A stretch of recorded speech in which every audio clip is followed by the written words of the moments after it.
नमस्कार। आज के इस विश्लेषण में सीधे एक बेहद गर्मागर्म मुद्दे पर आते हैं। बिहार में शिक्षक भर्ती परीक्षाओं को लेकर एक बहुत बड़ा बवाल खड़ा हो गया है।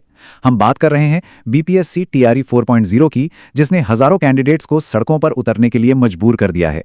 आज हम इन दावों और तथ्यों की तह तक जाएंगे ताकि इस पूरे विवाद की असली वजह को समझा जा सके। तो चलिए शुरू करते हैं। एक 10 किलोमीटर की ऊंची कूद ले लीजिए, लंबी कूद ले लीजिए और कुछ दिन बाद उन्हें हथियार चलाना भी सिखा दीजिए। सुनने में ये किसी मजाक जैसा लग सकता है ना, लेकिन सच कहूं तो ये हाल ही में सामने आए सोर्स से लिया गया एक बेहद हताश और निराश बयान है। ये उस फ्रस्ट्रेशन को बिल्कुल सटीक तरीके से कैप्चर करता है जिससे बिहार के टीचर कैंडिडेट्स इस वक्त गुजर रहे हैं। आगे बढ़ने से पहले थोड़ा कॉन्टेक्स्ट सेट कर लेते हैं। बीपीएससी टीआरई 4.0 आखिर है क्या? यह बिहार लोक सेवा आयोग की शिक्षक भर्ती परीक्षा का चौथा चरण है। बस यही वो परीक्षा है जिसके इर्द गिर्द आज की हमारी ये पूरी चर्चा घूम रही है। तो आज के इस एक्सप्लेनर में हम क्या क्या देखने वाले हैं? पहला, इस विवाद की शुरुआत कैसे हुई।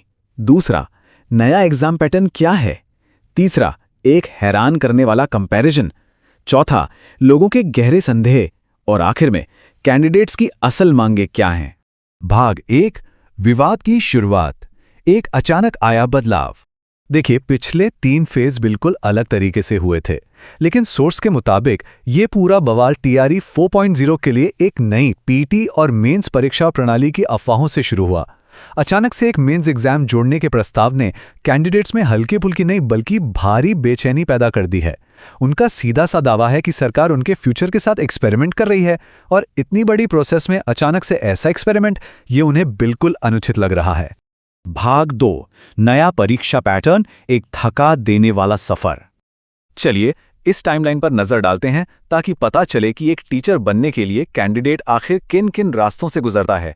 ये कोई एक दिन का काम नहीं है। सबसे पहले मैट्रिक, फिर इंटरमीडिएट, उसके बाद 2 साल का बीएड या डीएलएड, फिर अपनी एलिजिबिलिटी साबित करने के लिए सीटीईटी या एस्टेट पास करना। सोर्स का कहना है कि भाई इतना सब करने के बाद भी अब पीटी एग्जाम देना होगा, और उसके बाद एक और नई रुकावट, प्रस्तावित मेंस एग्जाम।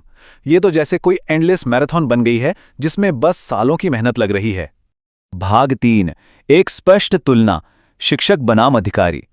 अब यहां पर आकर आर्ग्यूमेंट एक बहुत ही लॉजिकल टर्न लेता है, और ये टेबल शानदार तरीके से दिखाता है कि कैंडिडेट्स का मेन गुस्सा आखिर है कहां। एक तरफ देखिए टीआरई 4.0 के टीचर्स हैं, और दूसरी तरफ बीपीएससी के एईडीओ अधिकारी। एईडीओ बनने के लिए क्या चाहिए? सिर्फ बेसिक ग्रेजुएशन, कोई एलिजिबिलिटी टेस्ट नहीं, और सिलेक्शन सिर्फ एक सिंगल पीटी एग्जाम से। वहीं दूसरी तरफ टीचर्स के लिए सालों की स्पेशल पढ़ाई, सीटीईटी जैसी टफ एलिजिबिलिटी टेस्ट, और अब पीटी के साथ साथ मेंस भी। सोर्स कहती है कि यह भारी भेदभाव कैंडिडेट्स को यह सोचने पर मजबूर कर रहा है कि आखिर उनके साथ ही ऐसा क्यों।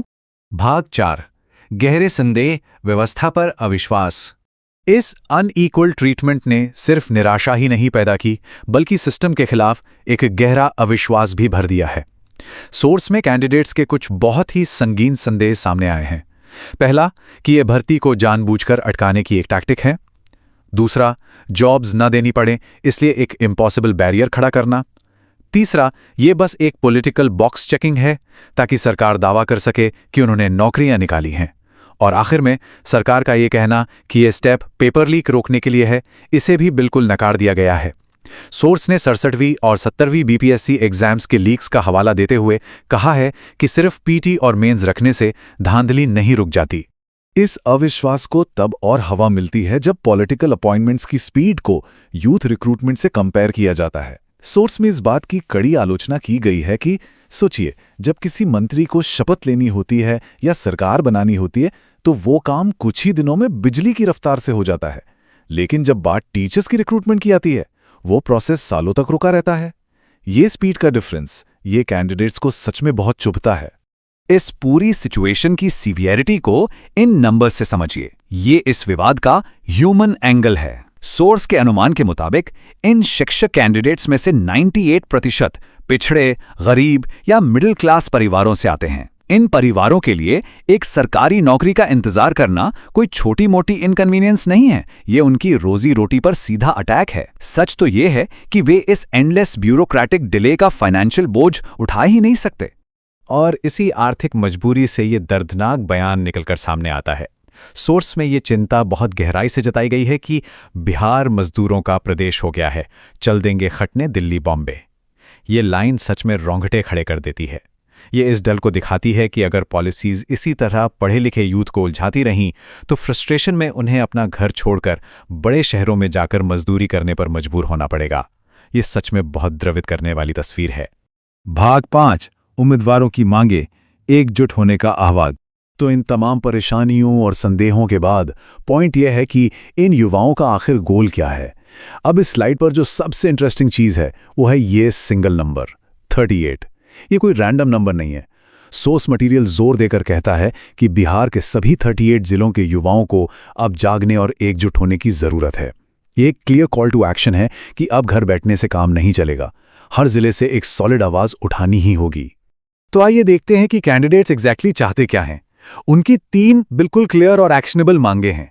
पहला, मेंस एग्जाम के प्रस्ताव को तुरंत वापस लिया जाए और पुरानी सिंगल स्टेज ऑब्जेक्टिव सिस्टम को ही लागू रखा जाए।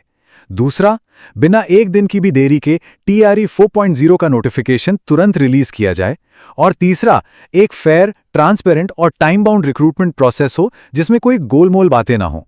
इस पूरे विवाद का पॉइंट बाय पॉइंट विश्लेषण करने के बाद हम इस चर्चा को एक बहुत ही प्रोवोक करने वाले सवाल पे छोड़ते हैं। क्वालिटी एजुकेशन को मेंटेन करने और पब्लिक एम्प्लॉयमेंट के लिए प्रैक्टिकली इम्पॉसिबल हर्डल्स खड़े करने के बीच आखिर लाइन कहाँ खींची जानी चाहिए? क्या क्वालिटी बढ़ाने के नाम पर प्रोसेस को इतना लंबा खींच देना सही है? यही वो सवाल है जो इस कंट्रोवर्सी के बिल्कुल सेंटर में है। इस पे थोड़ा सोचिएगा जरूर। आज के इस एक्सप्लेनर में हमारे साथ जुड़ने के लिए बहुत बहुत धन्यवाद।